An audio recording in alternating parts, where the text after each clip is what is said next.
Welcome to another episode of the Straight Up Chicago Investor Podcast. I'm Tom Shellcross, licensed agent with Second City Real Estate. With me, as always, is Mark Ainley, founder and owner of GC Realty. Mark, we're a little late to the game, but we have important news to share with everyone. 200,000 downloads, baby. 200,000. Woo! By the time this airs, we'll be at like 220, though. We're so late. Yes. Yeah. No. So, I mean, super excited. And the funny thing I'll share with the audience is I was looking at the system wrong in our downloads, and I actually thought we were about 20,000 away, and it was you, Tom, that said, "Hey man, we're gonna hit it today," and I had no clue. So it was super awesome. It made my whole week that week. Because originally I thought, I'm like, man, we're gonna hit like in December or January, and like it was kind of like you can only celebrate so much and all that, but man, we hit it in October, and that's just awesome. Yeah. No. So thank you to everyone who's been with us on the 2+ year journey. It's been awesome. We continue to grow. We continue to be healthy. We just continue to expand, and we appreciate that. That's from people sharing, liking, and, just spreading the word. And we truly appreciate it. We're obviously, Chicago's the bread and butter here, but man, we're in a ton of countries. When you stop and look at the stats, Mark, can you guess how many European countries are we in? Oh, is this the country fact? I think last time I looked, I know I could at least rattle off 9 or 10 of them. 22. We are in 22 European countries. Oh, wow. That's awesome. And again, we got someone in Russia. So yeah, over 1,000 downloads in Germany, France, and Spain each. So each one of those are decent hitters for us. Nice. That's awesome, man. I love looking at that map and seeing, clicking on the button and seeing who's downloading and where. And then you can even go even more micro into the different cities around the United States as well, too, which is fun to mess around with on a Saturday. If you're someone out of the country listening to us, please just reach out. We'll give you a shout out on the next show. Like, we just find that so intriguing, and you're out there. So hit us up. We'll give you a shout out. We'll get you, Renova will buy you something. Yeah, awesome. They gave us enough money. They'll buy you something. So no, enough of us, but we wanted to utilize that as a quick thank you. And we're super excited of the direction we're heading here. So it comes with great content and speaking of great content, what's the housing provider tip of the week, Mark? Yeah, for sure. So we talk a lot about, and we've talked about it here before in previous tips, about the gutters and the leaves this time of year. But the other thing that gets overlooked is the drains. So especially if you have a Chicago property, you got the drains that might go between the buildings, the drains at maybe in your back door on your basement access. All those get filled really easy with leaves. And then you have you might never realize it. Then it snows later in the winter, and then it thaws, and you have a big melt on a couple of 50-degree days. And all of a sudden you have water that's got nowhere to go. So as important as your gutters are to keep clean, make sure you have all these various little drains and traps that you have around your property on your ground level. Make sure those are free of debris and leaves this time of year as well. Mark, just a general rule of thumb while we're talking about drains, how often should investors have their lines rotted? Is that an annual thing, you think, or is that every other year? Or? Well, the funny thing is, a lot of people don't realize this, but when you walk out your back door and you have your drain there, a lot of times that doesn't go anywhere. A lot of times it just goes down into like pea gravel, at a few feet down. But if you do have a drain that does run somewhere, then that's something that you should be doing. I mean, there's best practices around people. You have the couple different drains for your traps and stuff like that. Doing that at least every couple of years. Awesome. All right, let's get into today's show. We have a heavy hitter alert. Heavy hitter. So we talk about, the flips and the investments I do, but I think most people know I'm also a broker, and I've recently had 2 separate clients utilize today's guests. So shout out to both Zach Posey and Eve Santiago. But today's guest was involved in 2 of those deals, and from there we continue to talk. And heavy hitter here. He's a top producing loan officer for over 20 years. We probably had a lot of listeners who were in grade school 20 years ago. He's a regular among the country's top producing home loan originators, member of the Guaranteed Rates Elite Chairman Circle, a 9-time feature in Chicago Agent Magazine's Who's Who in Real Estate, licensed in 30 states, has funded $2.5 billion in loans himself. That is a huge number. He's also an investor himself, so understands that side of the table. Without further ado, Sam Sharp, welcome to the show. Sam, first and foremost, just a great name to say. Sounds like you'd be the second baseman for like the White Sox. Sam Sharp. In another lifetime, I was a rock star actually. So it went well within the music world. Oh man, we're gonna do a quick tangent. What'd you play? Drums. Oh, my man. We'll have to talk about this afterwards. Yeah. I recently also I went to a dinner with Jack Casson from AIA, also a drummer. I'm finding more and more of us in the industry here. We got to start a little side club. Well, thank you. Thank you both for having me. I really appreciate and allowing me to come on and talk. And congratulations on your worldwide success there. Looking at just listening to the stats, it's very impressive. I love it. I love to see the interest out there, and I love to see your success. Global rock stars. No, we appreciate it. Right. So Sam, talk to us about getting started. It's 20 years ago, and you're saying, "Hey, I'm going to get into lending." Why did you go there? And then talk about just the hustle and the grind of getting that off the ground. Sure. Well, I actually was a professional rock star. I used to tour the country, play music. That's all I did for an extended period of time, over 3 years. And I broke my hand. I very quickly realized I wasn't the rock star I thought I was, or at least my bank account wasn't, and I needed to get a job. Business partner of mine, and to this day, still one of my best friends and business partners. He had started a mortgage company. And he was like, "Listen, you should give this a try. I think you'd be good at it." And I was like, "That's a terrible idea. I really don't want to do that." And I did it for a week, quit, couldn't stand it. Because it was really weird to call people. This is 2001, so I'd call people, to interrupt their dinner to ask them to refinance to all low, interest rates at an all-time low of 8%. Very, very interesting with the current market we're in, right? And I just didn't like that. I came from being in a position where people were catering to my needs, and now I'm calling and interrupting their dinner. So I quit after a month. Let's just say I was hungry could be the proper term, literally starving. And it was just like, I got to do something. And I went back at it with ferocity, if you will, and in a much different mindset. It was no longer about interrupting dinner. It was about eating dinner. And something clicked. I went through it, and within the first year became the top producer of their company, and they made me a partner halfway through that next year. And it's been since then, it's just been an uphill build ever since 2000. Well, end of 2001, going into 2022. What transferred over from your music career to this career? I mean, you can't become a top producer right off the bat without having either some personal skills or some sort of skill set that you brought to it. I think one of the biggest is your ability to play nice in the sandbox and to be able to socialize with people, because when you're playing music professionally on that level, there are a million and one drummers who are more talented than I am. And I put a lot of work. Don't get me wrong. I put a lot of work into learning how to play the drums. If I say so myself, I'm pretty good at it, but that doesn't get the gig. That's not how you're getting hired. If you've got to be on a tour bus and you're traveling with someone and you're going to be in close quarters with someone for 6 weeks, 8 weeks, whatever time period, they got to like you. Like, you've got to be able to go out and be someone that they don't mind traveling with. And that's gone both ways for me. I'll just tell you that much. I think that's very similar to the mortgage, in finance. People, they work with people they like. When it comes to my business partners, you have to be good at what you do to build that trust and evaluation. But from there, they've got to like you. You've got to spend time together. They want to make sure they're working with someone they like. So I found that to be a direct kind of concept transfer, not consciously, but looking back on it, that's something I could see. Like and trust. I love that, because it's true. And if you have people in your circles, as far as you're trying to build your team or whatever, I've had attorneys where it's like, I dealt with them because we're supposed to be really good attorneys, but I didn't like them. And sometimes I didn't trust them either. But I was gonna say, if you have people in your network, like, find somebody you like and trust, it just makes life that much more enjoyable if you actually have a circle of people that you like and trust. And that's why, and keep that in mind, that's why people hire you. That's why people do business with you. They like you and they trust you. It always starts off as like you, and then they build that trust. I agree 100%.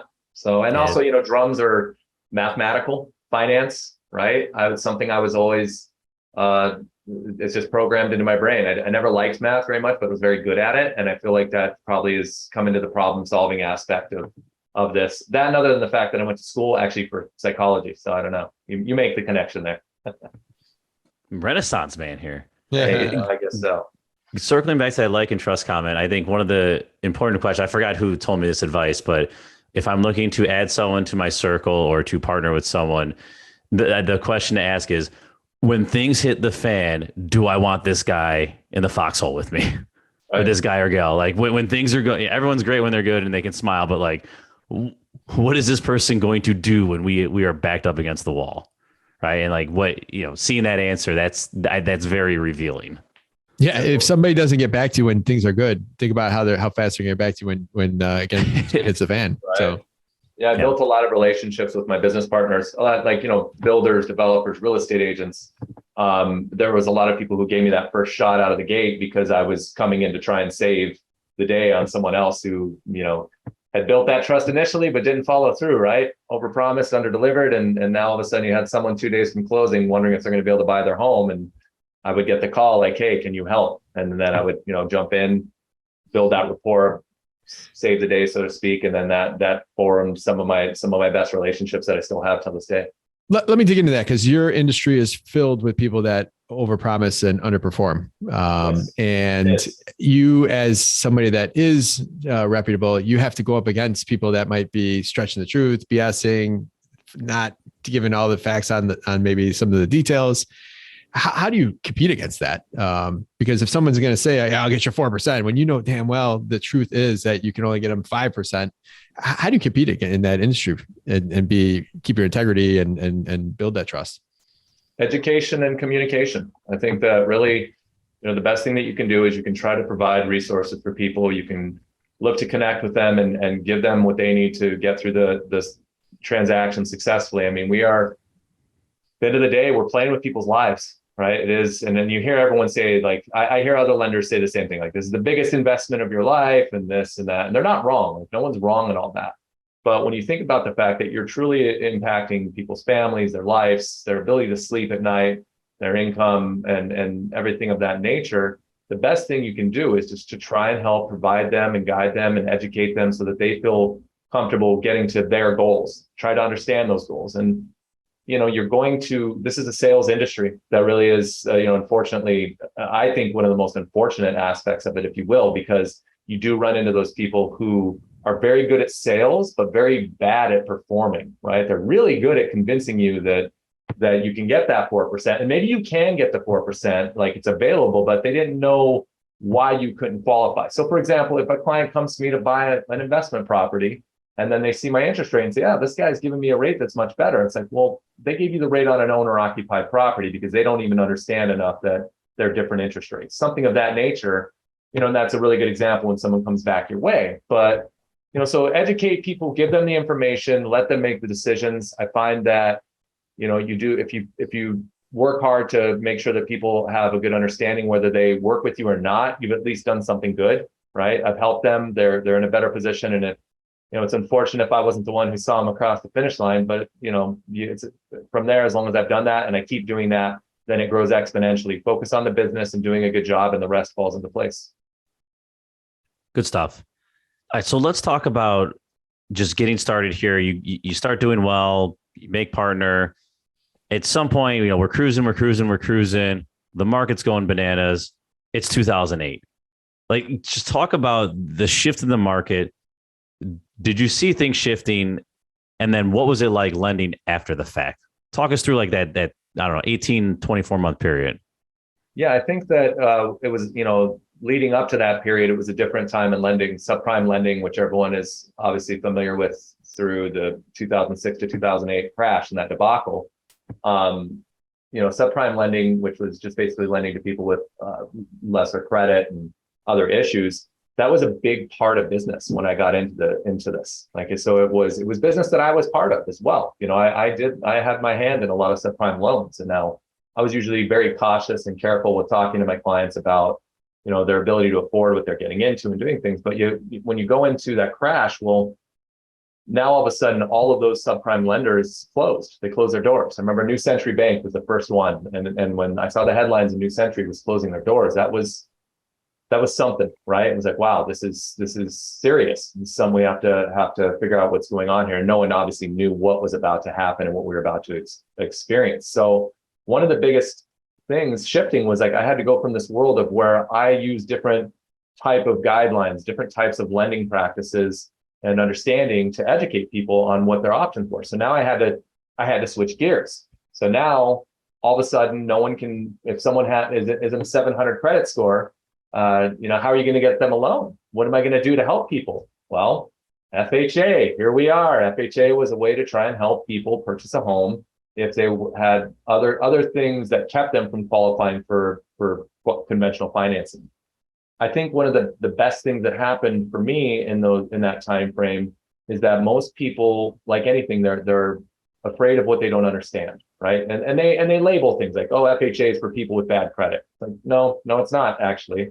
They look at ARMs, adjustable rate mortgages are terrible vehicle for your money. Well, no, it's actually not. They're not for everyone, but if you have the right understanding of why they're beneficial and you use those appropriately, they're great vehicles for your money. So for me, it was then making that move, adapting and changing and saying, okay, I need to understand who can get loans, what types of loans in this environment. Around me, all around me, other lenders are getting out of the business, because prior to that, there were these huge booms, these refinance booms, where people were just, you couldn't walk into the grocery store without being solicited to refinance your home by the guy that's checking you out. Like, it was just, everyone was in the industry. And all those people who got in for quick money were now in a position where they were like, okay, wait, I don't really understand this business that well. I don't understand how to actually think outside the box or have an understanding of what people are looking at. And I'm going to quit. I'm not doing this anymore. I think I'm going to try my hand at something else. But the reality is that the lending industry is trillions of dollars every year. I mean, it is so much business and so many millions of transactions. And even in the time when things were crashing around us, there were a lot of people who needed help, and they needed someone good at what they do. They needed someone who was actually taking the time to explain it, understand it, and work towards it. That was one of the biggest launching points in my career, because I was invested in it. I wanted to help. I'm not, instead of being afraid of what I don't understand, I just learn about it. So I learned about approving condo buildings for FHA.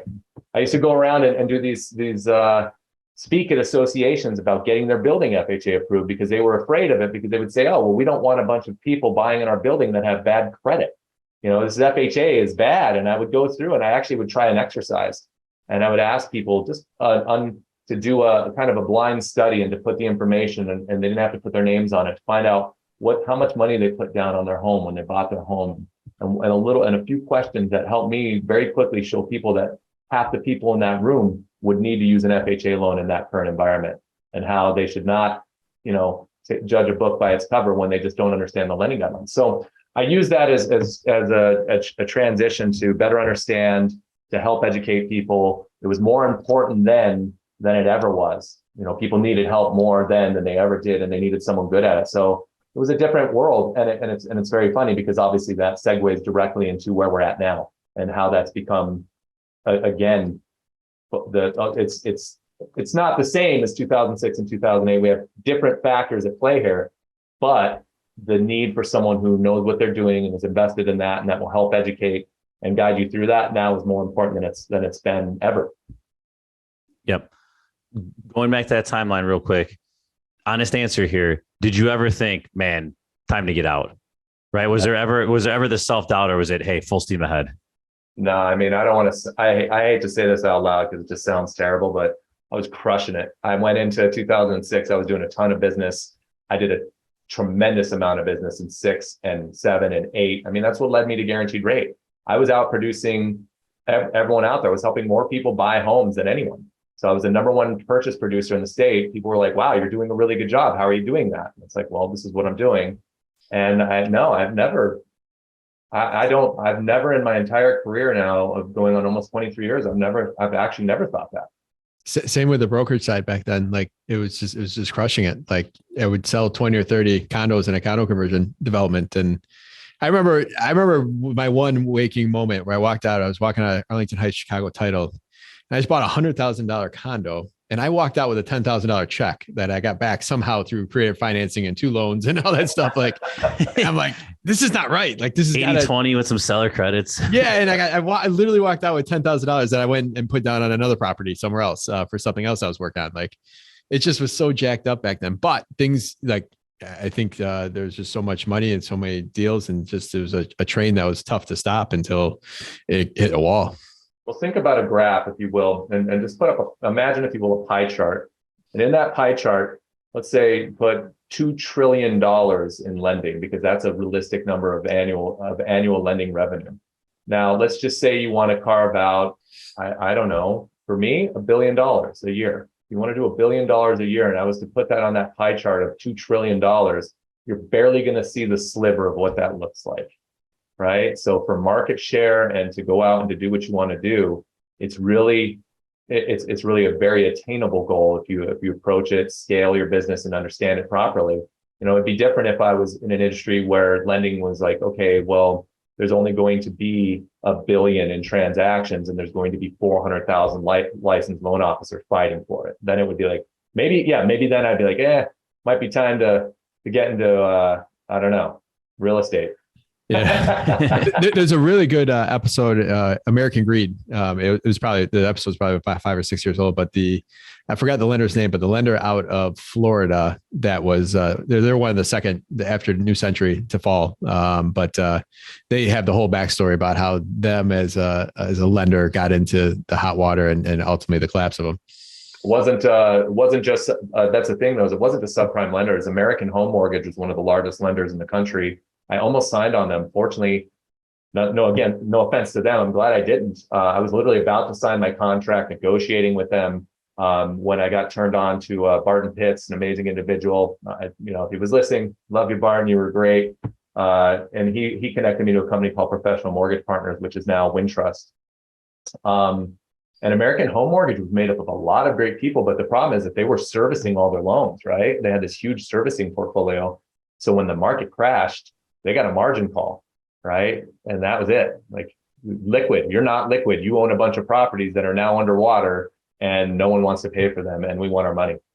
And they were like, well, so much for being one of the largest lenders in the country. So we saw a lot of terrible situations. And it's even weird to say that because I'm talking about the company. It's not lost on me, more so the amount of people who lost their homes and what had happened. That was absolutely, when you look at it on that level, I didn't even realize it then. It's probably now because I have 2 small kids. I'm soft now. Back then I'm driven, I'm hungry, I work, and as long as I was doing a good job, I didn't really think about it. But now in hindsight, when I think it, I mean, I'll be honest with you, I can't even talk about it too much because when I think of the kids, I get a little teary-eyed. It's weird. So, but yeah, I mean, good business out there. You just got to learn how to pivot. You do what you did yesterday. Today, it won't work. Taylor Bean and Whitaker was that company in Florida. That was the other big one. Yeah, they were, weren't they? Yeah, that was one. So if you search American Greed in that is a great backstory if anyone wants to learn more about the collapse in 2008. Yep. Yeah. So Sam, before we talk present day, you've scaled tremendously. I see you on Instagram all the time. We see your videos, just producing a ton of content. What advice would you give to, whether it's a lender, whether it's an agent trying to make it, someone in a similar service industry trying to make a name for themselves? Because we see a lot of people get out there and they'll post things, 3 or 4 times and they're gone. Right. Right. Like, do you have just a general high level advice you'd give just, that scrappy 28-year-old right now who's saying, hey, like, I'm trying to make it. How can Sam Sharp help me here? What advice can you give? Because you've been in those shoes. I would say consistency is key. You have to stay consistent. Find something that works. Pay attention to what doesn't work. Stop doing what doesn't work and do more of what does. You've probably heard people ask someone before, what's the best workout? What's the best workout? How can I do this? How can I accomplish my goals? And one of the best responses I think to that is the one that you'll stick with. So you've got to, there's so many ways in our industry to be successful, whether it's social media, whether it's door knocking, right? As a real estate agent, you can go knock door to door. Now, is it the best use of your time? I don't know. It depends. If that's the only way you want to do it, then yeah, it is. But it's find what works for you and be consistent. Don't let anything take that time. Guard your time, plan your time, and use your time wisely. And I'd say within that, if you want a more detailed explanation, I would say, look, find something and learn about it and educate yourself on every avenue of it, every nook and cranny. Find a way that is beneficial and a way that you can explain that that's beneficial, and then just shout it from the mountaintops. Say it to every person who will listen and everyone who won't listen, because statistically enough people will start to listen and you'll have 220,000 downloads worldwide. Woo!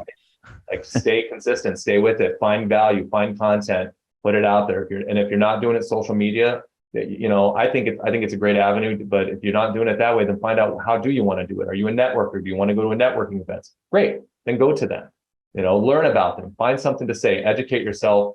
And then a quote that I had heard recently is that your environment must support your goals. So find out how to surround yourself with people who also are like-minded or are in the same position and want to accomplish the same things or have accomplished the same things. Yeah, so I'll just add on to it. I'm training right now a salesperson for our business development person, and I'm telling them everything that works for me. And I keep having the caveat of, but if you're not comfortable doing this, you could do this. Or I kind of throw like what my blueprint for what helps me add doors for the property management side or gets in front of people or why people might like me is going to be different than what his is. But he has to take what I teach him, what he's already learned, his experiences, and anything else he might hear from Sam Sharp here today, and be able to kind of mold it into what's going to work from him, test it. But you hit it on the head, staying consistent. I will admit when GC Realty actually was going to form, actually have a real sales and marketing department, like in 2018, that was my job to do it. And I spent the first year kind of looking for a silver bullet of someone else that could do everything for me. And it ended up having to be me that actually did it because it's my voice. It's my, it's my, I don't know, channel that I was creating that ultimately is what is going to get you in front of the right people and get them to trust you and like you. And you can't have someone else build that silver bullet for you. Exactly. Yeah. So Sam, everyone wants to talk about present day. We're recording this at the end of October, 2022. Rates are going up. What are they doing next year? Should I hold off? It's the question anyone in this game is going to have to answer these questions at the Thanksgiving table in front of their family. Yeah. They're making big decisions right now on next year, even on this conversation. Well, I'll take it personally here. Choosing what to flip right now is the most ridiculous mind guess. Just I change my answer every day. I feel right, because we want to make money. We see opportunity, but it's are you walking into a trap? Are you passing up opportunity? You can perform these things so many different ways, and it's very challenging. I don't think it's a time to get greedy, but it's also not a time to sit on the sidelines. Is my own 2 cents here.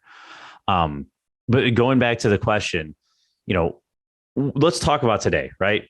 Where rates are at, where do you foresee them going and call it the next 90 days, the next year? And what advice would you give to someone who's asking you those same generic questions hey, should I hold off right now? Okay. I'll start with, I'll work my way backwards. Because I get that a lot. Should I hold off right now? I'm going to wait and watch. And keep in mind, a lot of this is working more towards people who are looking at their primary residence, not as much investors, right? Both. I hear it from both, but my clients who are investors usually approach me with the answers instead of the questions, unfortunately. And that's okay, because I listen. I listen to what they say. But when someone asks me about the market and should I hold off, you can't time the market. That's impossible. And the reality is that you have to be able to answer yes to 2 very important questions. And I think one of those is, can you afford it, right? Can you afford what the cost is? Now, regardless of where interest rates are at, 3% or right now, going into the end of October, where we're at right now, we are now at a position where interest rates are at the highest level that they've been in over 20 years. They've now gotten to where they were basically when I got in the industry, almost there. And going through and looking at that, you have to think from an affordability factor. How much is X going to cost you? What does that monthly payment look like? And are you comfortable with that? And for an investor, that means, is your return on your investment there, your future return? What does that look like on where rents are at? And of course, as rates go up and things are more expensive, rent rises as well. So if you're factoring that into your balance sheet, you got to figure it out. So first and foremost, can you afford it? Does it make sense? And the second, especially this is mainly true if it's your primary residence. Do you want to live there? Do you love that home? Is that, are you, because that's what people are buying their home for, right? They're buying a place to live. And it becomes this financial focus so many times, which is not the best way to think about it. I tell a stupid joke, but I've said it before and I'll keep saying it, is the new car smell of owning a home wears off very quickly. And you need to love where you live. You need to be comfortable with that. Now, from an investor standpoint, if you're buying that property, I think right now it's probably more important to underwrite your deals properly and understand what your costs are, your future costs in the current environment. What's your margin for building in if those are going to go up and if things become more expensive, and making sure that it still makes sense for you on the balance sheet. So when people ask me if it's a good time or not, I mean, I think if you can find the right investment, yeah, it's an amazing time. And I think if you can find it, it's your home and you can find a place you want to live, then yeah, it's as good of a time as any, because you don't know what's going to happen with home values. You don't know what's going to happen with interest rates and the cost of money. We could look back on this 5 years from now and say, wow, remember when rates were that low? Like, you don't know. In other cultures, in China and other areas, people use 100-year mortgages. You don't buy a home like here. We buy condos like they're Toyota Camrys, right? Like they're cars. It's a luxury that we've experienced. And in other countries, there's places where individuals don't buy homes, families and generations buy homes. And with depending on the economic path and what happens, that could very well be a position someday we find ourselves in. Now, that's completely hypothetical. Do I think that's where we're going? Not necessarily. But factor that in when you're saying timing the market. You don't know what's happening. Now, in the current environment, and where do we think things are going? I do a lot of social media and videos, so you can fact check me on this, and you'll find out. And I've been saying all year that I would not be surprised to see rates in the 7s, which is where we're at, and I would also not be surprised to see an 8. I do think that we're going to get up into the 8% range. I've seen it before in my life, so I don't see why I wouldn't see it again. We're in a position right now where there's a train rolling forward very heavily, and they're relying on the increase in interest rates to try and stop things. And the reality is that is a necessity as well. Home affordability is at its worst level that we've ever seen in my lifetime. I've never experienced anything like this. And what that means is that people who want to buy a home can't afford to buy a home, right? That's what we're looking at, because interest rates continue to rise, which makes it more expensive. And at the same time, property values continue to go up because the demand is still there. And that balance is so out of whack right now, and something has to change, or else we would be in a position where generations have to buy homes, right? Prices just keep going up and money just keeps getting more expensive, and it's out of whack with the wages and what people are earning, then that's not going to make sense. So in a way, for me, I look at it as if the financial powers are pumping the brakes and saying, we're just going to make this so expensive that you don't buy a home until we can correct it and try to see something there. Now, that may not happen. We may not see that. We do have other economic factors at play, as we're already starting to see some of those telltale signs of the 4-letter word of recession and what people want to call it, and what that means and how we see it and how you identify with it, whether or not you see it that way or not. We're seeing those pressures at the pump, at the grocery store, and at the cost of living. So with that being said, I think that we'll see interest rates continue to rise. I think that they'll probably not rise as drastically, right? If they did, just imagine if they did, for example, we are literally about 3 times where we were in January, right? I was signing applications for owner occupied homes, and there was a 2 in front of it, 275, right? And now I have those same people who might be signing 3 times higher at the interest rate. So I really don't think that in 2023, we're going to see interest rates 3 times what they are going into it. That would be scary, right? 24%. At least we'd have a story. We'd have to stop listening to people say, hey, my parents, they bought a home at 18%. Instead, we'd be like, oh, well, I bought a home at 24% if that happened. But I don't see that happening. But I do think that it's very realistic that we'll be seeing the 7s and the 8s, and that'll become the new norm. Now, to give you a little bit of like a bow on it, if you will, to go back, I mentioned when I got in the industry, I did it for a week and I quit, right? I quit because my mentality was different. I was used to being catered to, and all of a sudden I had to shift my mentality, and that didn't sit well with me then, right? A month later, that was different. I was humbled. I was in a different mentality. Well, I think that coming up after the new year and going into 2023, people are going to be more comfortable with the fact that interest rates are higher. It's just what it costs. This is what it is. And that's going to help a shift in our market and continue things moving forward, because people will say, hey, I'm no longer looking at yesterday's money. I'm looking at today's money, and I still need a new home, or this investment may make sense now. This is what I'm looking at. So I think that we'll see interest rates higher, but we will still see positive movement and growth in the housing. So that's That was a really long-winded answer. I'm sorry for that. It was a long-winded question, so it's all good. It didn't set you up. I asked you to predict the next year. Now go.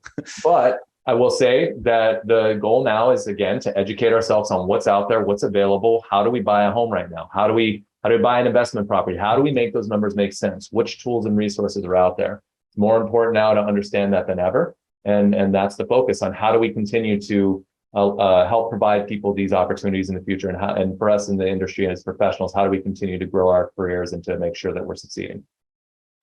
That all makes sense, and we're gonna cover some of those tools in just a second. But going to the last part of the answer, I think the fact that everything's happened so quickly over the last 6 months, we're in this stalemate, right? No one's moving.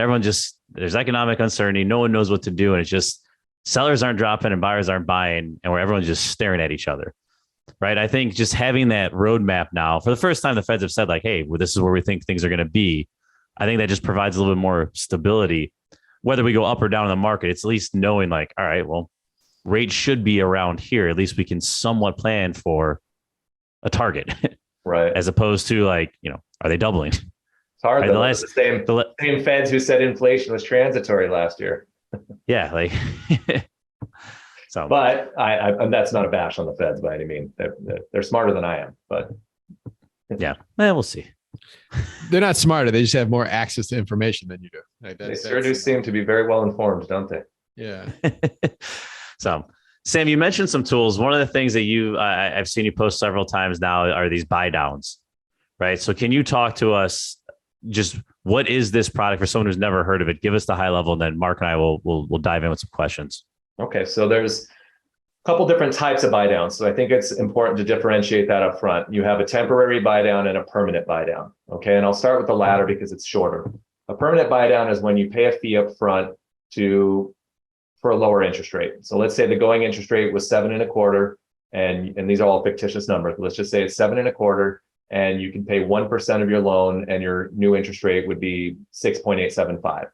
So for that, that's a permanent buy down. It means you paid a flat fee at closing. You can pay that yourself as the buyer. You can get credits from the seller to pay for it. Your lender can give you credit. Well, actually, your lender can't do a credit on a permanent buy down because it's a charge for the interest rate. But seller and buyer can both pay that. And then you have that end result of the lower interest rate for the life of the loan. So your payment is amortized over that 6.875 in this example. So for people who consider that option, it's math. We say, okay, well, if you spend X amount to lower your payment this amount, at which point in time will you recover the money you spent for the lower payment? That's ideal for people who are set it and forget it, moving into their forever home, don't want to think about things, right? Like they don't want to think about the market changing. They just want to make sure they're comfortable with something and get into it and call it a day. Now, on the flip side of that, we have the temporary buy down. So the temporary buy down this is what you're seeing all over right now. This has become the hot topic. I've put some information out there. I actually started talking about this months ago. Actually, there was a friend of mine, a colleague, his name is Brian Decker. He's out in California. You see him all over talking about his cryptocurrency and stuff. He's a very smart individual, energetic, but very smart. And he started talking about the buy down, and we're not new to this. I'll tell you this up front. I've been using buy downs since back 15 years ago. This was big on developments. We used to use them all the time to give incentives, because really what it is it's a seller incentive, if you will, to try and help make the current environment more palatable, make it more affordable. Let's use terms. I should use terms that are relatable here, but making things cheaper in a way. So the temporary buy down is, you'll see the 2-1 buy down out there. And back in the day, we had the 3-2-1, and we had the 2-1, and we had the 1-1 is what we were looking at. But now you'll see more often the 2-1 buy down. In short, this is a temporary buy down the interest rate using that same scenario of 7.25. Let's say you have an interest rate, it's at 7.25%, and I use a 2-1 buy down. That means the very first year that my interest rate will be 2% lower. So it will be 5.25%, right? The next year, it adjusts to a 1% difference, hence the 2-1. And that 1 then now is 6.25%. And then in the third year, it goes back to the 7.25 that would have been on day one, right? So the end result on this is that someone who's borrowing $400,000 may realize a $350 to $400 lower payment that first year, and then $200 lower the next year, and then it adjusts to what they were looking at. One of the big differences between a temporary buy down and a permanent buy down, besides the fact that, well, it's in the name, one is temporary and the other one's permanent. The other is who can pay for it. A temporary buy down can only be paid by the seller or the lender. Now, you're going to be hard pressed to find a lender who can pay for a 2-1 buy down because the margins just aren't there, meaning there's not enough money to give back to pay for it. A 1-1 buy down, on the other hand, we're starting to see this. I'm starting to use this more because people want this. And essentially what that means is I'm able to give a credit back to pay for that. And now at 7.25%, that means the first year they're going to be at 6.25%, right? It's not the full 2%, it's a 1% drop in their interest rate. So now that individual has a 6.25% interest rate, and their payments based off that for the first year. And then again, going into that next year, it goes up to 7.25% for the life of that loan. However, in that example, it's important to note, if someone's at 7.25% and your lender is giving you a 1-1 buy down, they're most likely going to give you 7.5%, and then you'll be at 6.5% the first year, adjusting to 7.5%. And the reason being that the cost of that buy down is built into your interest rate, and it's a margin. Now, I have a lot of people bringing these deals to me, and they're like, "Oh, it's an amazing deal. I got this." I'm not going to name the lenders who are putting it out there because they're, this is not about my competition or even about my company. But they'll say, "Listen, this company told me that they're going to give me that. My rate will be 1% lower the first year, and they're paying for it." And I've got to tell you, to explain to people that they're paying for it. I said, "No, you're paying for it. You could get a better interest rate for the life of the loan. And I can do that for you, but here's how that works." The psychology of all this is where it comes into play. People want that $400 lower payment for that first year, right? Because a lot of people feel like interest rates are going to go lower. Interest rates are going to drop. I'm going to get a lower payment for the first year. I'll refinance. I'm ahead of the game. So it's a resource for people to try and maintain a lower payment during that time frame. You would ask about who would this be good for and whatnot. Let's talk about. Can we pause for 1 second? Let me answer the question real fast. Sorry, I threw a lot at you. Why don't you go ahead and do that? So for the permanent pay down, you have the 1% fee to take it from 7.25 to 6.875. Is there or anything? That's a fictitious example, but yes, you have a flat fee. Is there how much can you buy it down? Can you buy it down 3 points? Can you? I mean, what's the? You could buy down 3 points. You could buy down to 7.25 you could pay 3 points, but the margins start getting so large, you're going to get less for your money. Like all of a sudden you'll pay 3 points to get the 3%, let's say, to get an interest rate. You pay 1%, let's say, and again, these are fictitious. This isn't a real example, but let's say you pay 1%, you're getting to 6.875. Well, 2% may only get you to 6.75, right? And 3% may only get you to 6.5. So we do the math and say, well, what are you getting for your money? And I've got people who come to me that same question that you're asking me, and they're like, I want to buy it down to 6%. How do I get 6%? And I'll be like, well, that would be 7% buy down. I'm like, you're going to pay $28,000 to lower your payment $200. I'm like, do you think that's a good idea? And they usually like, oh no, that's a little too aggressive. Let's take a step back. So it just starts to not make sense then after. Yeah, it widens the gap, right? And you're really, you're making real quick. Sorry, I'm going to take it backwards one step for some of our investors who haven't done this before. But let's say you're taking a loan out for $500,000. I just want to use like real examples here. Okay. You're going to pay 1 point, right? $5,000 fee. And let's say theoretically that drops your payment $100 a month. Right. Right. And so you're going to do the math and say, okay, I'm going to recoup this in 50 months, right? You paid $5,000 upfront to get that $100 a month savings. 4 years it will take you to get your money back. Correct. And then if it was 2 years, it would take, or if it was, $200 a month saving, it would take you 26 months. And you can do the math and you got to bank on, okay, when does it make sense for me to actually pull the trigger, pay the upfront fee? And am I going to refi soon? Right. Because if I'm going to refi in the next year, you don't want to be paying money up front. You haven't realized the savings yet. So I just want to take a step back because I don't know if everyone's actually done this before. You are correct. The permanent buy down, which we're talking about right now, if you pay a flat fee of $5,000 up front, let's say your break even period is well, it would be 4 years if it was a $100 difference, call it that. And then a year later, rates drop and you refinance. Well, I mean, you basically were paying $1,250 per year for that benefit. So that means you threw away $3,750 because you're going to refinance and that money's gone. You never get it back. So you're really, when you do a permanent buy down like that, you're banking on the fact that rates won't go down, you won't refinance. Now that could make a lot of sense in certain markets though. I'll tell you this. It's not the same cost to refinance in any market. We refinance the majority of all our clients, and we'll pay the cost for them. Okay. But now, for example, for your listeners, because you're throughout the country, right? Texas, Florida, the closing costs to refinance in those areas are almost 3 times what they are in Illinois. So, or in other markets, a lot of other markets. I'm speaking of Illinois because we're here, right? Straight up Chicago investor. So in Illinois, you're going to pay $2,600 to refinance, or your lender is going to have to cover $2,600.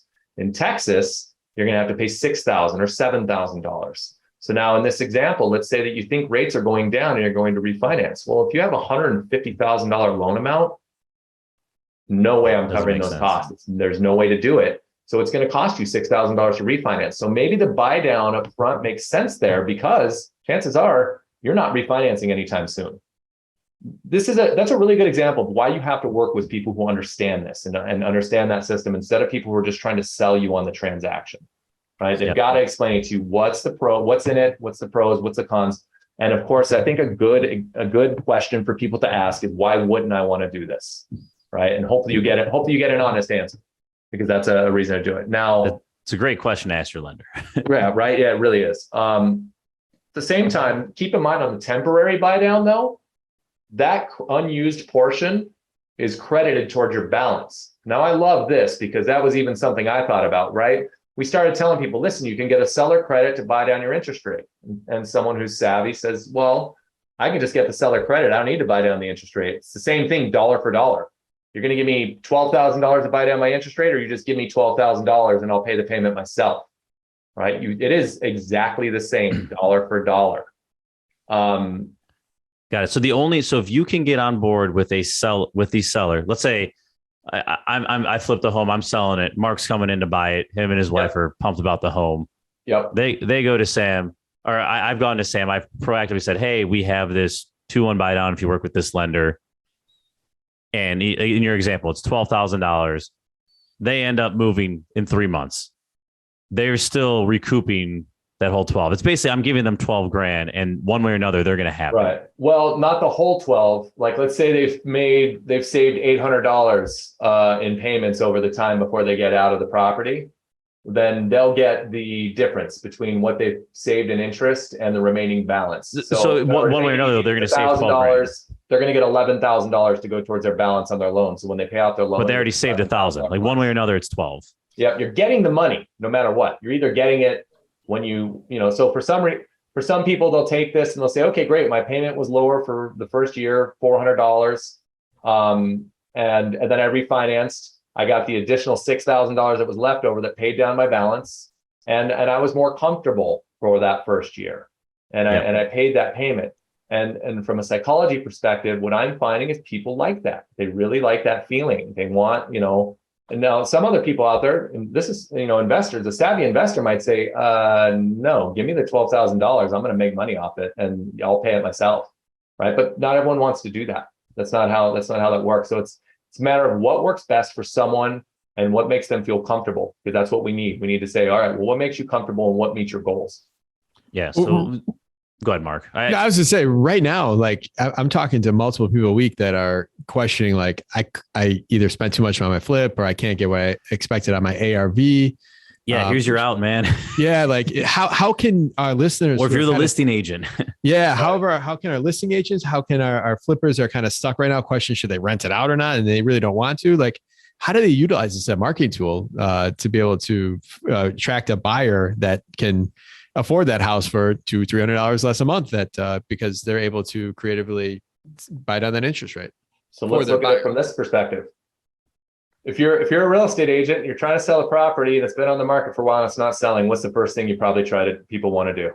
Drop the price. Drop it. Drop the price, right? And did we drop the price $12,000? No. If it's a $400,000 home, do you drop it $12,000? You're most likely going to drop it $25,000. Yeah. Right. It's a bigger gap. Now, a $25,000 drop on the purchase price, so buying that home for $375 versus $400, does not have anywhere near the impact of lowering your payment $400 a month, right? It's less than 100. It's let's just call it, say it's $100 a month. The psychology of it, they don't want that. So if you're selling a property, offer the buy down first before you go through and you try to drop your price, because you're going to pay less for it. You're going to come away with a larger profit margin, and the buyers are going to feel more comfortable with it. Now, if you want to position this is how I would position it. I would say this is a really good product for that type of person, because maybe your payment's going to be $400 less for the people buying it. Maybe they're buying a multi-unit. Maybe they're renting it. Well, what's also going to happen in a year, in 2 years?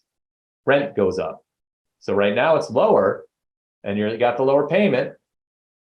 Payment goes up because it adjusts. Your rent goes up and it adjusts, and you're starting to realize better. Now it's attractive to that kind of buyer, right? It's starting to appeal more to people. So I think what you're going to have to do for us, Sam, we got about 3 weeks before this airs, is you're going to have to give us a blog. Maybe we'll throw a video. I know you like the videos in there, but almost talking to sellers and investors and being very specific and deliberate on how they can word this in either their comments or their broker section or on the sign out front. Like, that's something that you could really add value on. And now I sit on the air, so you have to do it. Good news is I already have that readily prepared. Awesome. Then we're going to pop that. So listeners, I don't want to shortcut this and what his solutions are, but there's a lot out here that you could be doing here to save thousands of dollars on the money that you're questioning you're even going to get right now. So agreed. And if you're a buyer, let's say you're buying your home, then you're in a position where, I don't know, what if you're a doctor, right? And you're making less money than you're going to be making in a year, then that's a good opportunity, right? Taking that up front to give you a bit of a break for that year, or you're just going to have a baby that year and you need a lower payment. There's ways to look at it that are beneficial for everyone. This is a good time to mention it though. So that's a lot of ways to use it, and that's the people who could benefit from it. Let's always talk about borrowing responsibly and the people who should not use this. Pretty easy. Don't count on it, right? Don't go into the monthly payment or your return on your investment and say that $400, that's great. It's less, but you're not comfortable with the end result and where it's going to be, right? You don't want to be in a position where that rate adjusts to what it was and that monthly payment doesn't work anymore. I call it hope for the best, plan for the worst. Planning for the worst is make sure you're setting your numbers on that final figure at 7.25 in that example that we were giving, right? I talk to home buyers about that all the time. I say, listen, because, well, again, I love how much of this can tie back to things we've said earlier, right? I took it back to how I got into the industry and how I relate that to where we're at now. And and going through and looking at this, 2006 and 2008, we had a huge crash. Why? Well, people took out temporary loans. Those rates adjusted too high, property values dropped, and all of a sudden people walked away from their property because they said, I can't afford to pay and the property is not worth it in the first place. Please do not say I'm saying this is where things are going. But I could see a recipe for disaster. Use a 2-1 buy down, get into it. And then 2 years from now, you can't afford your house. And let's just say, God forbid, values did drop. That sounds eerily familiar. And that could create a bad position. I'm not saying that's going to happen by any means. That's not a prediction. That's not anything. I'm a fan. I can tell you this, I can be devil's advocate for almost anything. Like you give me, I'll find a way to show you the good and the bad on both sides. But so, hope for the best, plan for the worst, make sure you're using this properly, correct, and you have a good understanding of it. All right. One more question before we wrap. You're a long-term buy and hold investor. You have a handful of buildings. I think you have a handful of multi-units. What have you done with yours in the last couple of years, or have you locked things in from the get-go in the beginning? Any advice that you've done yourself that you could share with the long-term investor here?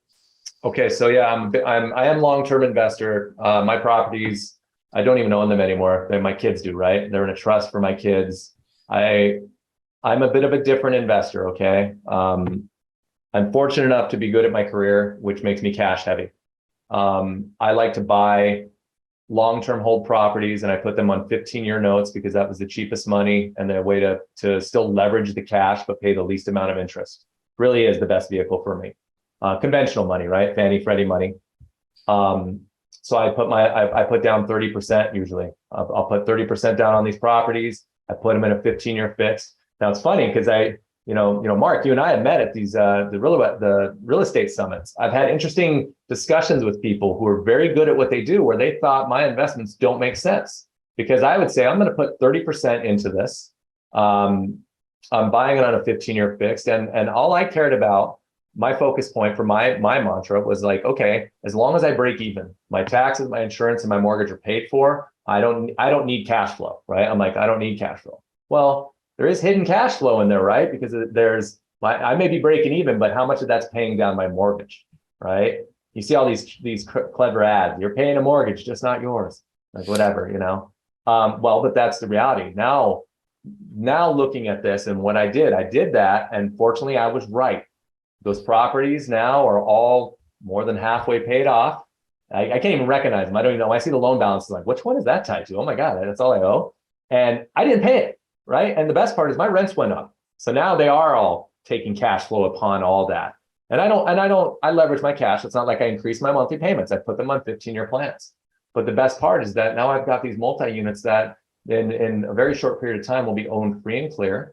They generate well into multiple six figures in income now. And that money goes into, well, that's my retirement. That's how I'll live. When I stop living and all my money is in this trust and all these things for my kids, then I'll have quite a lot of income coming in that I can use to gallivant around the world or whatever the hell I want to do. Go, I don't know, help starving kids in another nation, whatever it is, I have that financial freedom. So it's worked out really well. And I've actually talked to some of the people who in the past thought that my idea wasn't very good. And they said, well, I guess you're lucky it worked out that way.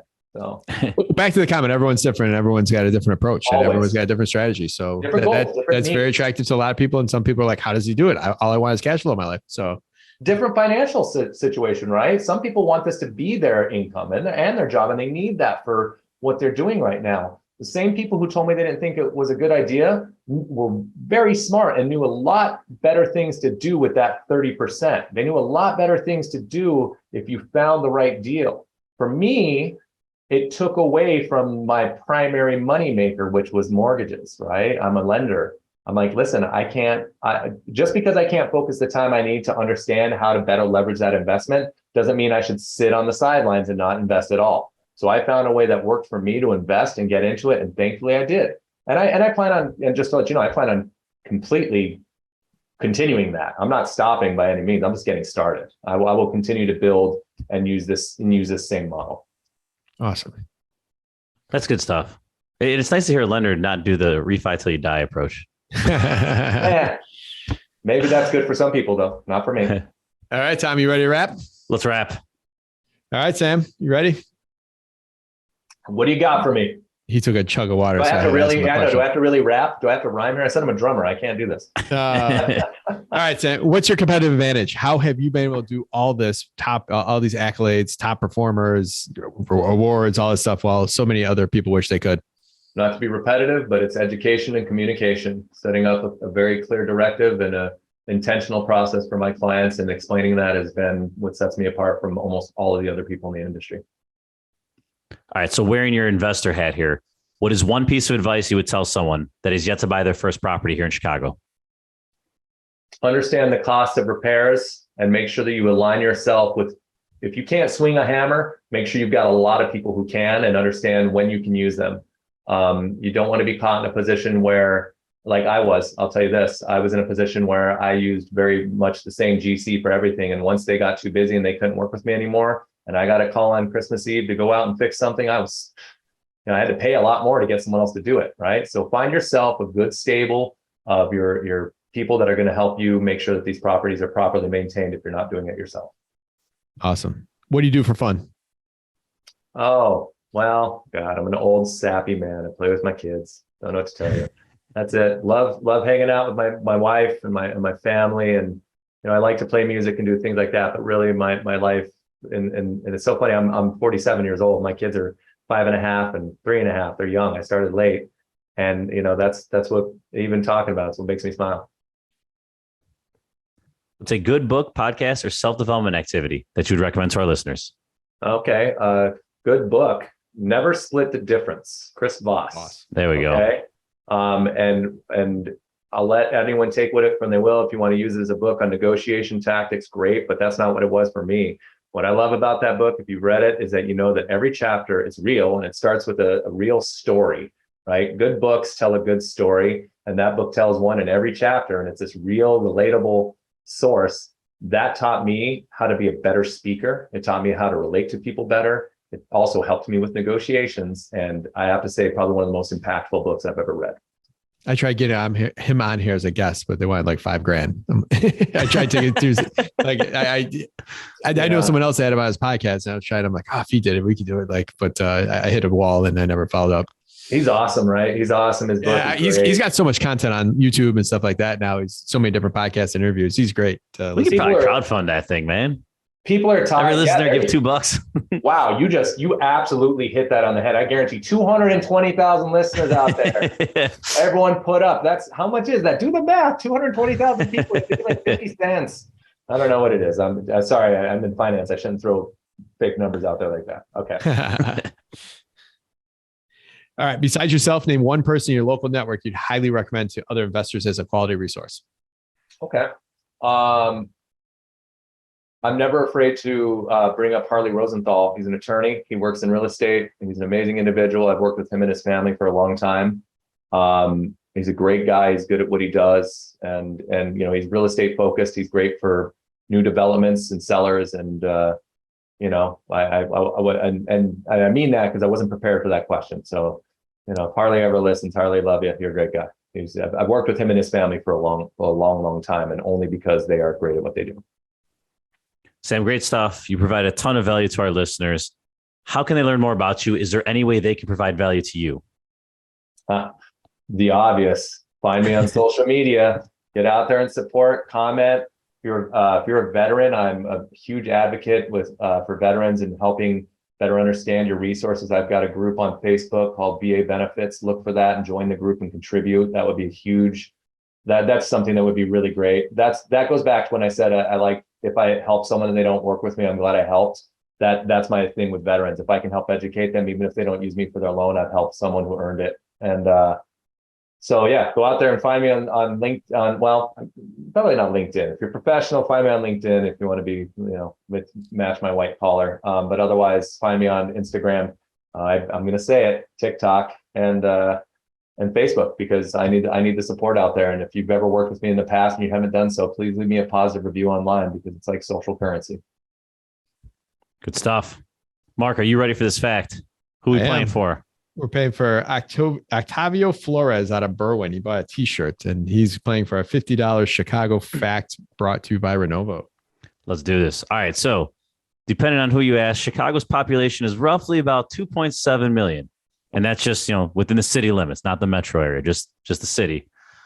I'm going to give you a list of combinations below, which is the only combination of other cities that equates to a greater population than Chicago. Okay. That number is 2.7. So yeah, you'll get a shot. Yeah. You will. All right. So option A, Boston and Philly. Option B, Minneapolis, Denver, Nashville, and Salt Lake. So Minneapolis, Denver, Nashville, and Salt Lake. Option C, Houston and Salt Lake. Option D, Philly, Milwaukee, and Denver. Which one of those is the only combination that is greater than Chicago's current population?